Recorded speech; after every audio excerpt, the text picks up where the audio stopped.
They were certainly, they literally could be influencers, as we now use the term, through publications, through being invited to give numerous lectures and grand rounds, not only at their own shops, but by invitation.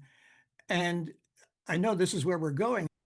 Hello and welcome to the American Society of Nephrology podcast series Convergence, a historical assessment of kidney diseases, nephrology, and health policy in the United States. I am Andrew Cohen, Professor Emeritus of Medicine at the Warren Alpert Medical School of Brown University. Thanks to the American Society of Nephrology and my co-creator Todd Ibrahim, ASN Executive Vice President, and our spectacular producer, Catherine Buckler. Today's topic, the origin story of nephrology as a medical specialty. With us today is Steven J. Peitzman, MD. Dr. Peitzman is Professor of Medicine at Drexel University College of Medicine, formerly Women's Medical College of Pennsylvania and Hahnemann University School of Medicine. He's been a clinician and a nephrologist for the past half century, as well as a medical historian who has written widely on many topics, including the history of kidney disease and its treatment. For those among you who are unfamiliar with this story we are about to get into, let me highly recommend Dr. Peitzman's landmark book, Dropsy, Dialysis, and Transplant, A Short History of Failing Kidneys. This is a beautifully written exploration of this topic. So, Steve, tell us about nephrology before there was nephrology. Give us a glimpse into the post-World War II world of medicine and medical practice as it pertains to kidney disease. And tell us about some of the movers and shakers of this time. If you ask a general randomly selected nephrologist who did their training perhaps in an academic center today or in recent times, if they could name one heroic figure, one landmark figure in nephrology, they would probably think of Homer Smith. And he is certainly the name that goes along with one of the awards. Much less recognized was John P. Peters at Yale. And these are the two figures who, even beginning in the 1920s, 1930s for sure, and into the World War II and post-World War II years, where both of them, by the way, spent some time doing World War II related work, as many scientists did, of course, during World War II.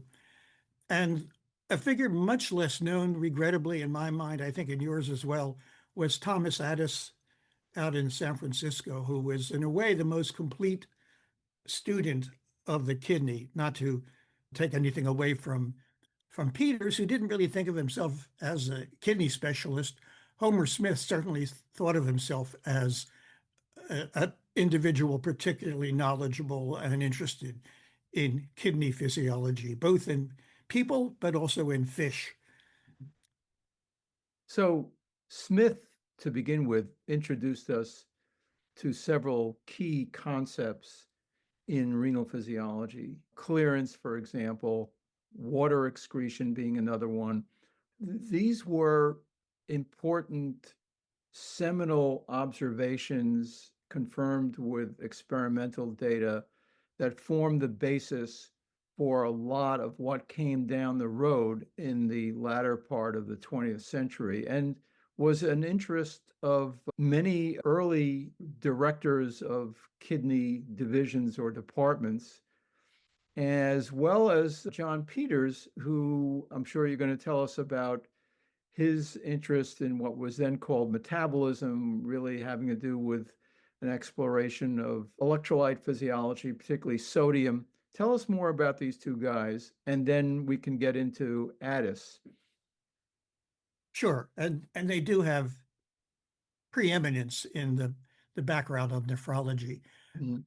Addis, for example, did not train fellows, as we would call them. He did not leave much of a dynasty. And there are several interesting reasons for that, which you may or may not get into.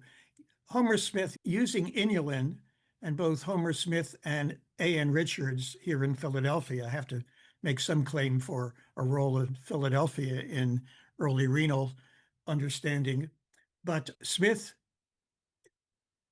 with a good background in at least basic mathematical understanding, was able to utilize various substances like inulin, which is a substance, an inert substance that most of the listeners to this podcast will know, still will know, I think, that is entirely filtered and not reabsorbed. So it can serve as a GFR marker. And that's what Smith figured out. But using other substances that were handled by the tubule and a good imagination, he was able to come up with, as you were saying, with ways of estimating filtration, renal blood flow, aspects of tubular secretion, what you refer to as free water clearance, and do so in the human being, since these required an injection of one of these substances, which were generally safe, of course, but didn't really require meddling with the kidney at all, or even finding it. So that was, in a way, his singular gift. Also, his ability to synthesize information and eventually publish a book called the Kidney in Health and Disease. I'm not sure those are the exact words, although I have a copy.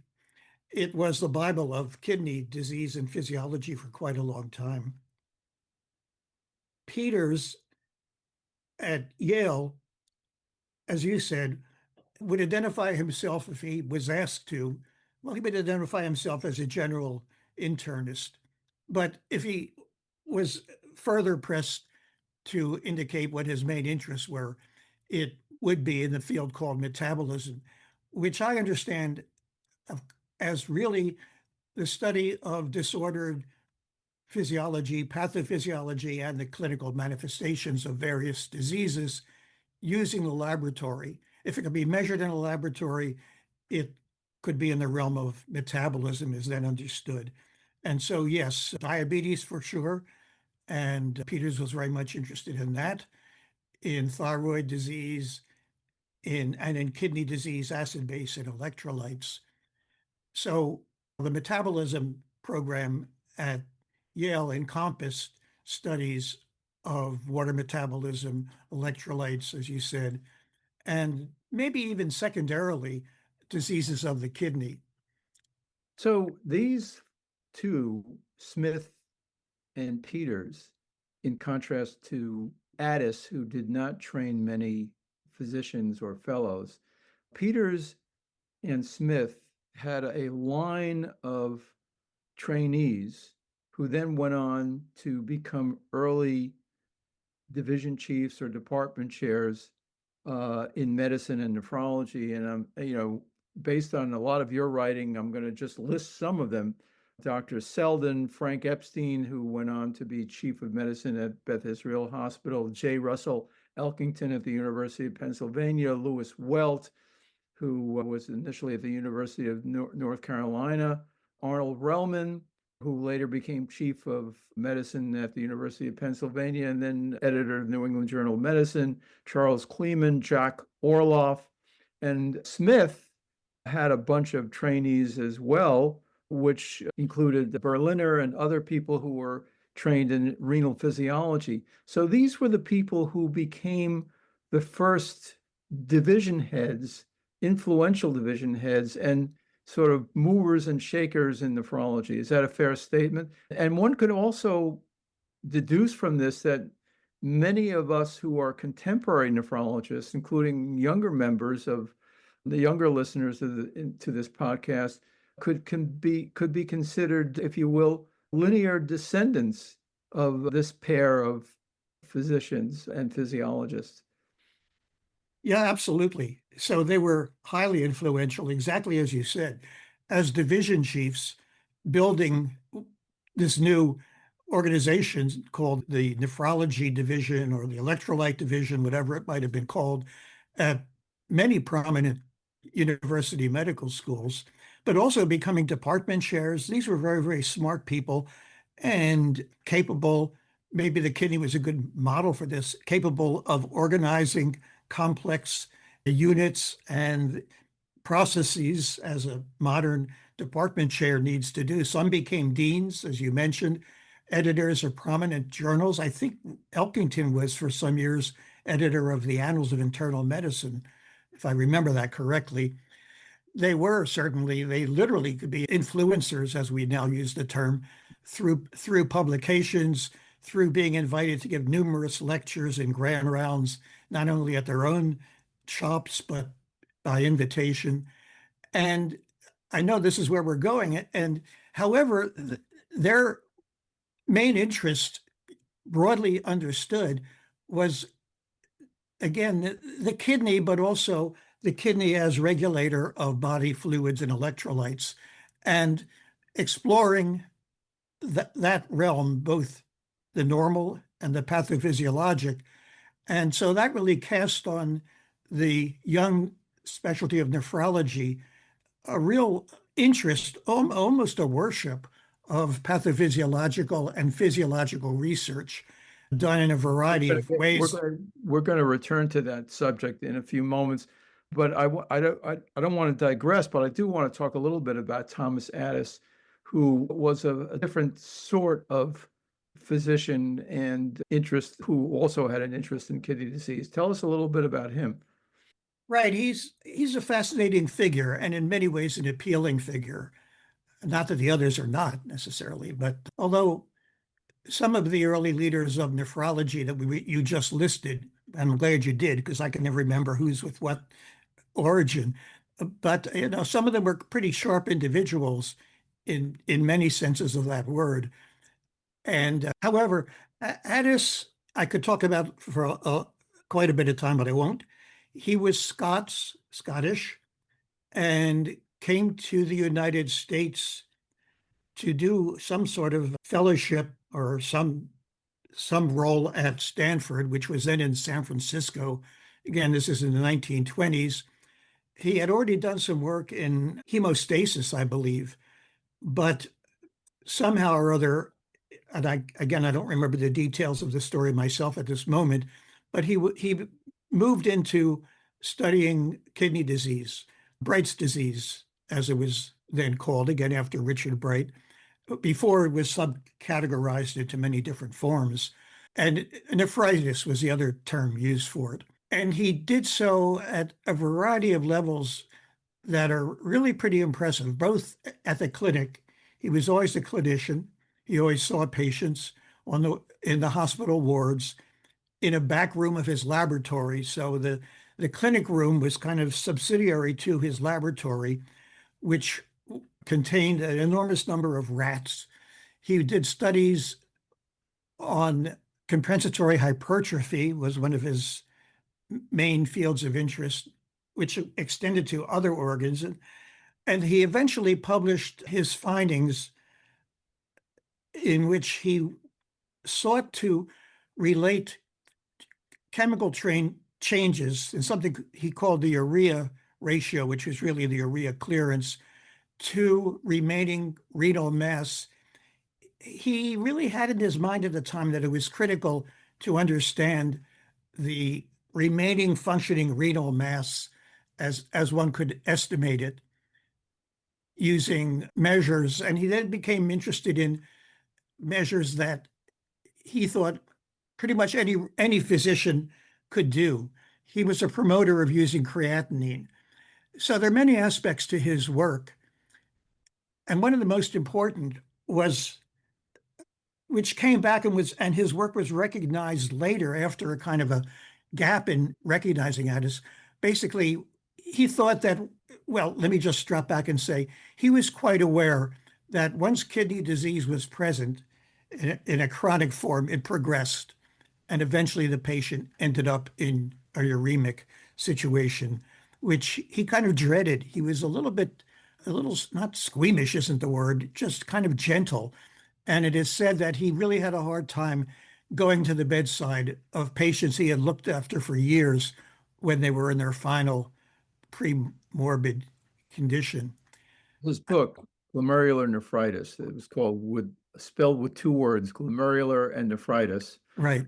which was published in 1948, was a description of many of these methods that you were expounding on. but it also simultaneously followed a single patient, a young man who had developed what he presumed to be post-streptococcal glomerulonephritis, but one of the rare people with this condition who went on to have chronic and progressive kidney disease.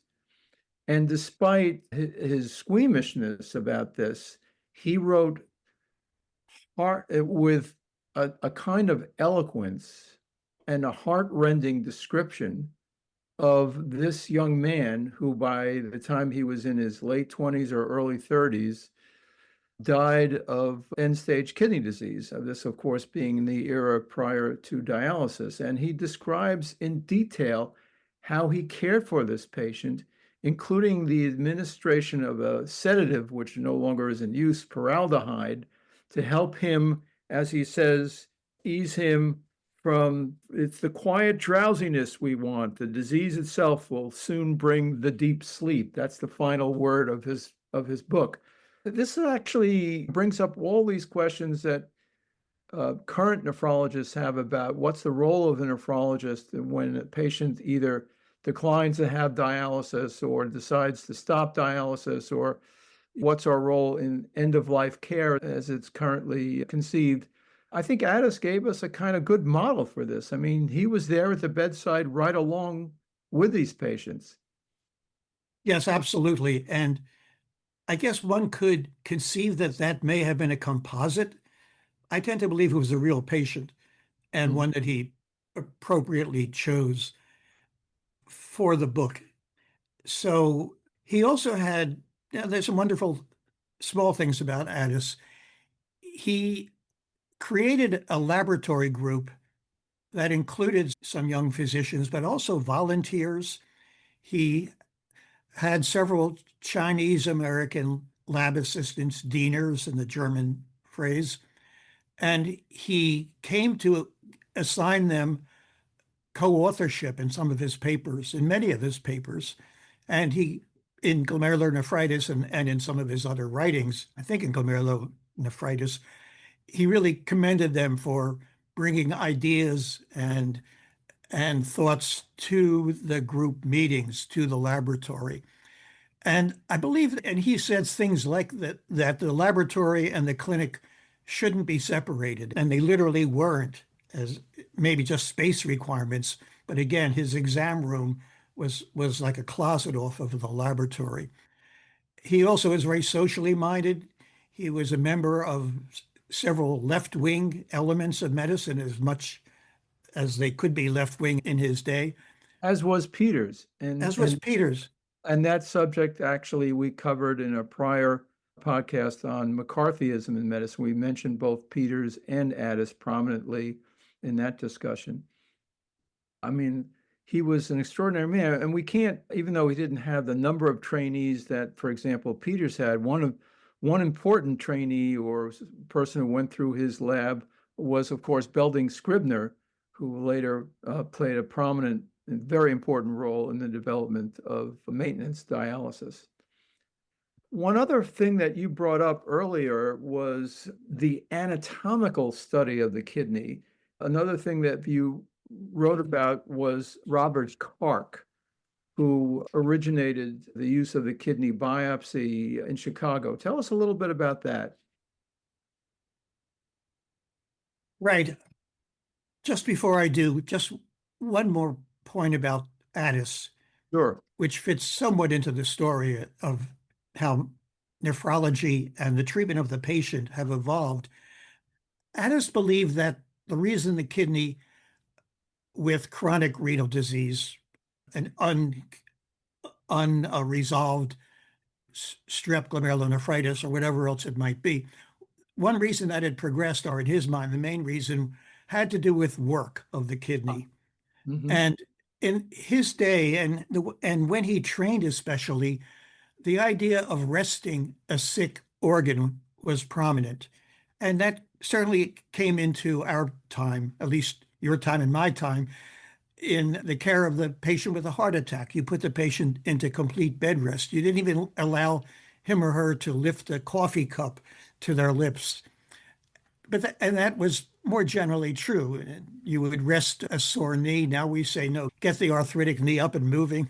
It's interesting, of course, how thought changes. But he believed that the work of the kidney was largely excreting urea against a concentration gradient, which has been found to really, as you know, not really occupy a great part of the work of the kidney. But that led him to reason, as others did, that the work of the kidney, if it has to do with excreting urea, where does urea come from? Protein ingestion, therefore the low protein diet. And one of his main therapeutic techniques or therapeutic measures was assigning a precisely determined low protein diet. And his wife was a nutritionist. And he was the physician for Linus Pauling, which itself is a very fascinating story. I've never written up myself, although I've given talks about it. Anyway, so his thinking about the low protein diet and, quote, resting the kidney certainly came back in Barry Brenner's thought and others who came up with one of the more recent ideas about renal progression. Now, Robert Kark, I hadn't really been thinking about this very much. I know he was a South African born and trained physician. I met him. I had the pleasure of meeting and chatting with him once or twice. And he had utilized, if I'm not remembering this correctly, biopsy of the liver. And the story is one of these, is it really true, sort of stories, but I believe it probably was, that on one occasion, the lab reported back to him some renal tissue had been examined and described. And again, I don't remember which steps. I don't even remember how Dr. Kark came to the United States, to Chicago, of course, and became interested in nephrotic syndrome, particularly, and began to refine and routinize the needle biopsy of the kidney. And certainly that was a crucial addition to the diagnostic armamentarium of the nephrologist or the early proto-nephrologist. So of practical benefit, but also, and as I discussed in, I think, one of my articles, and not an original concept at all, is to say that a discipline, a profession often has two knowledge bases that interact with each other. You're not seeing my hands because this is just audio, but I'm showing interaction with my hands. That is the practical day-to-day use that a lawyer or a structural engineer applies in his or her work, and also the more refined or rarefied esoteric knowledge base, which may be more mathematically based in some professions, more philosophically based, that informs the practical knowledge base, but also becomes a marker of the true specialist, the true professional, who discussing it, elaborating it, adding to it among the group.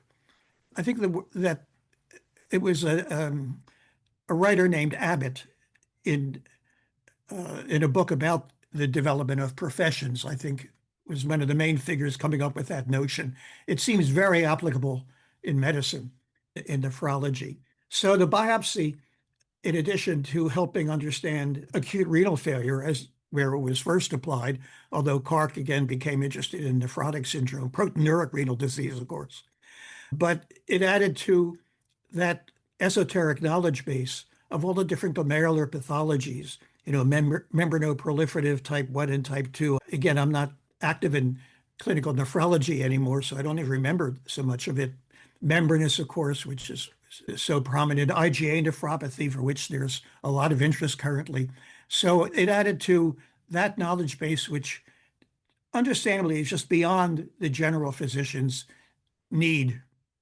I think it's fair to say that Kark and others who introduced the kidney biopsy as a routine kind of examination took us from the era of Bright's disease. And by the way, the term Bright's disease was still in use well into the mid-20th century. And you can still find people who will say, yeah, I had a grandmother who died of Bright's disease. Of course, Bright being the London physician who first identified, as you've written about, Steve, the association between albuminous urine and kidney disease. He was able to take these patients with albuminuria and bring them to autopsy and examine their kidneys. But other than this kind of general description of Bright's disease, which applied pretty much to any type of kidney disease, acute or chronic, we had no means of discerning all these different types of conditions until the renal biopsy was introduced, which brought us to a whole new classification and nomenclature for all these different kidney disorders, most of which were glomerular disorders, just like you mentioned, IgA nephropathy, diabetic nephropathy, membranous nephropathy, et cetera, et cetera. But until then, it was all just called Bright's disease or some type of kidney disease. So when you combine this with the growing knowledge about the functionality of the kidney, i.e., renal physiology, this brings us to the critical moment in the 1960s when nephrology emerged as a specialty. So what brought all of that about? We now know, what fed into this, but how did this actually coalesce into a specialty? Well, that's a very good question. And one would have to think that there were internal and external factors in that period. And by the way, there earlier than the kidney biopsy, there were several schemes for understanding several forms of kidney disease. And they tended to be categorizations into three areas. I'm not going to go into those. I'm not even sure I remember them all that well. One was parenchymal. No, what's the word? Help me. Parenchymal? Yeah, parenchymal renal disease. And they were based on autopsy still. One of the important papers was uh, related to Donald Van Slyke, who was another very important figure, underpinning with laboratory work and a lot of knowledge gained at Rockefeller Institute Hospital, rounding on kidney patients. But anyway, and really replicating 100 years later, some of the whole organ pathological categorization of Bright. But what led to the formation of a specialty that was recognizable? First, I guess it was the fact that there were persons already charged with an interest in kidney disease and a scientific laboratory approach, as we talked about earlier, the progeny of particularly Peters and Smith and into the second generation, perhaps. So there were folks ready to do it, but then everybody else seemed to be building a specialty. In an earlier period, and I haven't written about this, but others have, early departments of medicine at medical schools, the larger ones as they grew, the medicine departments tended to, in some sense, even before the 1960s, kind of categorize themselves, even though there were not necessarily a lot of persons in any one phase, in any one segment, into those interested in metabolism with the laboratory measurements that were then available, those interested. The flame photometer being the principal one. Well, the flame photometer for what it could do, but also the colorimetric techniques of Right. Folin and the gasometric techniques of Van Slyke. So metabolism with the lab, uh, cardiology with the cardiogram, and infectious disease with cultures and so forth. If you could find a Department of Medicine in which there were something like specialties, it may have been just one or two individuals with those particular interests coming together and forming a department. But I think what sped along specialization in general, including nephrology, was outside funding of research from the NIH. And of course, And this is so interesting to me. Eventually, just a recognition that there was a lot of kidney disease out there that had been unrecognized, Mhm. and kind of a need for persons to understand it, particularly diabetic nephropathy. This is an important moment to discuss. I mean, this is the post-World War II era when the NIH first really came about. This extramural funding that was provided to all these medical schools was a very important source of early growth for people interested in doing research in kidney disease. And one can't underestimate how important this was to the development of kidney disease and nephrology as a specialty. There are other factors at play as well, including, as you mentioned, a number of people who were starting to gather together in various clubs and groups and subsections of other specialties, particularly cardiology. What can you tell us about that and the kind of roots of the formation of the American Society of Nephrology? Well, I can tell you something about it, but actually the group that I think you know more about than I do was the The renal section of the renal section. Circulation Council of the American Heart Association. Yeah. Yeah. And I actually kind of ignore that in most of my writing. I mention it, but I never really looked into it. Well, actually, I did. I even got some access to some of the minutes of that organization. So I'll ask you, do you know anything much more about how that came about?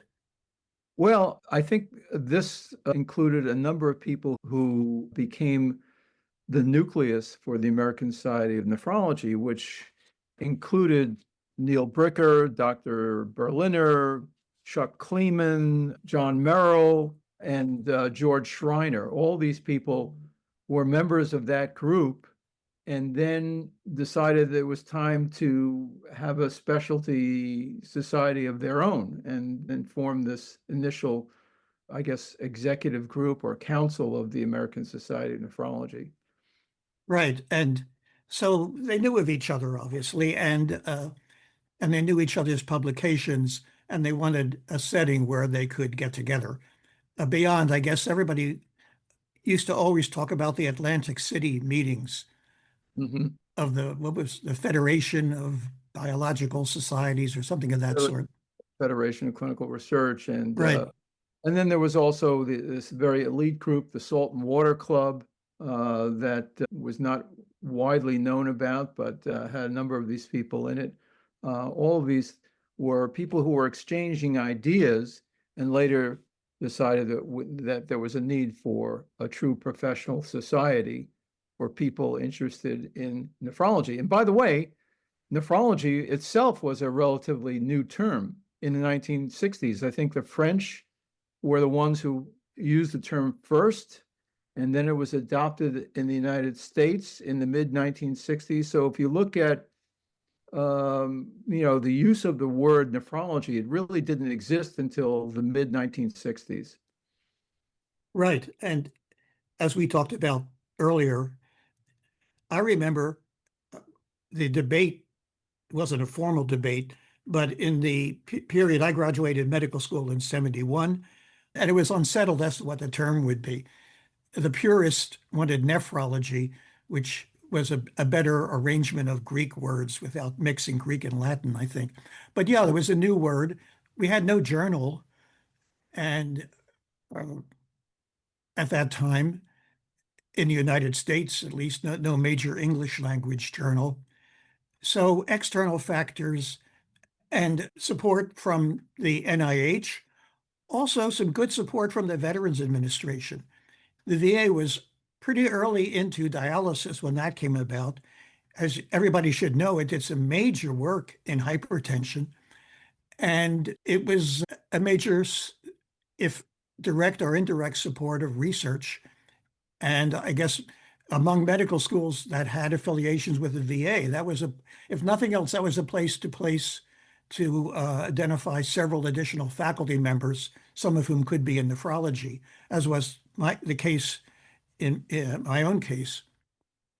Yes, the VA was the first organized the first national network of dialysis units. It had dialysis units in selected VA hospitals all over the country. And this is well before the congressional mandate, which occurred in 1972, to provide funding for dialysis. And that's a whole other discussion. But without getting into a discussion about the origins of dialysis and doctors Kolf, Merrill, Scribner, and so forth, dialysis was another key component in the development of nephrology because it all came at the same time. We're talking about the 1960s and the early 1970s.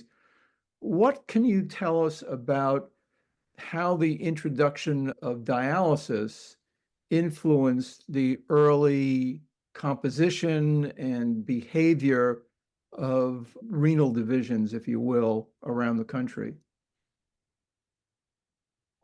Right. So that's in some ways an expected outcome. Some ways, something maybe to look back on with some criticism. The background of the leaders of renal divisions, nephrology divisions at that time, again, was so embedded in electrolytes, acid base, kidney physiology, especially normal physiology. That, in fact, in some ways, now the Journal of Clinical Investigation, the JCI, was in a way the one of the two ultimate places to get research work published in nephrology and in some other areas, I'm sure, that and the American Journal of Physiology. And and of course, I never did any such basic research, but I would look up articles for Journal Club from the JCI and often and read them often with some struggle. But it kind of amused me that the Journal of Clinical Investigation, just scanning it, seemed to have very little clinical investigation. It was so much oriented towards the glassware and the laboratory, and of course the flame photometer, and in other areas beyond nephrology as well, obviously. So with that framework, the leaders pretty astutely figured out that dialysis didn't fit well into that framework, into that mindset.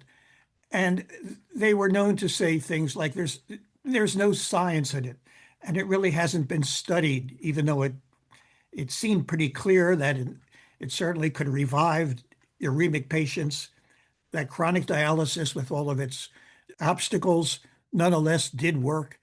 And maybe some also understood that if entering into a medical school renal nephrology division, it would occupy a lot of time. If you had any taste of it at all as a division chief, you knew that it had the component to suck time from fellows and from faculty if they could not avoid it. And so eventually nephrology, as is the case now, I presume, although again, I'm not actively in it, became divided between the mostly academic laboratory acid-base electrolyte folks in a direct genealogy from Smith and Peters and several others, and individuals taking care of dialysis patients. Yeah, I mean, so when we look at the impact of this on these nascent kidney divisions, I think you wrote that some of the early chiefs of nephrology actually spoke with derision about dialysis and usually assigned a junior faculty member to the task of taking care of dialysis so as not to distract the other members of the division from doing quote unquote true research. You know, history is important because it sheds light on the present. And I think one of the downstream effects of this, as you point out, is that there was relatively little true clinical research going on. And that became a problem for nephrology throughout the subsequent decades, where nephrology fell well behind other medical specialties in publication of clinically oriented trials and general clinical research until quite recently. I mean, I think there's been a gratifying change over the last decade with the introduction of new drugs such as the sodium glucose transport inhibitors and other drugs that have had profound effects on slowing the progression of kidney disease, much like the angiotensin receptor blockers and angiotensin converting enzyme inhibitors did in earlier decades. But until these recent clinical trials over the last few years, there was relatively little progress in clinical research in nephrology. And I might say that the kidney biopsy was also part of the problem here because so much of our diagnosis rested upon these pathologic patterns rather than a true understanding of the disease. When my hospital closed, I began doing consult rounds at Hahnemann Hospital, and I couldn't endure it. There were too many patients. Now, this was part of the organization of the division, but there was too many patients to see compared to the smaller place where I had worked. I had little time to do any teaching. I always wanted to go to the bedside. A lot of rounds were done in not just in nephrology, in the classroom. And I think and I came into nephrology in part because of a charismatic teacher way back at my medical school, which was Temple University. Many of us entered into nephrology and continue to do so because being a nephrologist, in essence, translates into being a good internist. You really have to know how to care for the whole patient in terms of not only fluid and electrolyte and acid-base disorders, but the management of things like heart failure, diabetes, hypertension, kidney transplant complications, including infectious disorders. This requires a almost global knowledge of internal medicine. I think that's what appealed to many of us when we went into this. We were nephrologists, but we remained generalists in a way. And I think that still has appeal for many people. So with that, I think we can conclude today's broadcast. Again, thank you, Dr. Peitzman, and thank you for all your contributions to the history of our specialty. Oh, you're welcome. It's a pleasure. And it's been a pleasure getting to know you and chatting with you. This podcast should not be used in any medical emergency or for the diagnosis or treatment of any medical condition. If you have any questions about any medical condition or before taking any drug, changing your diet, or commencing or discontinuing any course of treatment, please consult your doctor or another qualified healthcare professional. Views expressed on this podcast are those of the speakers and not necessarily those of the American Society of Nephrology.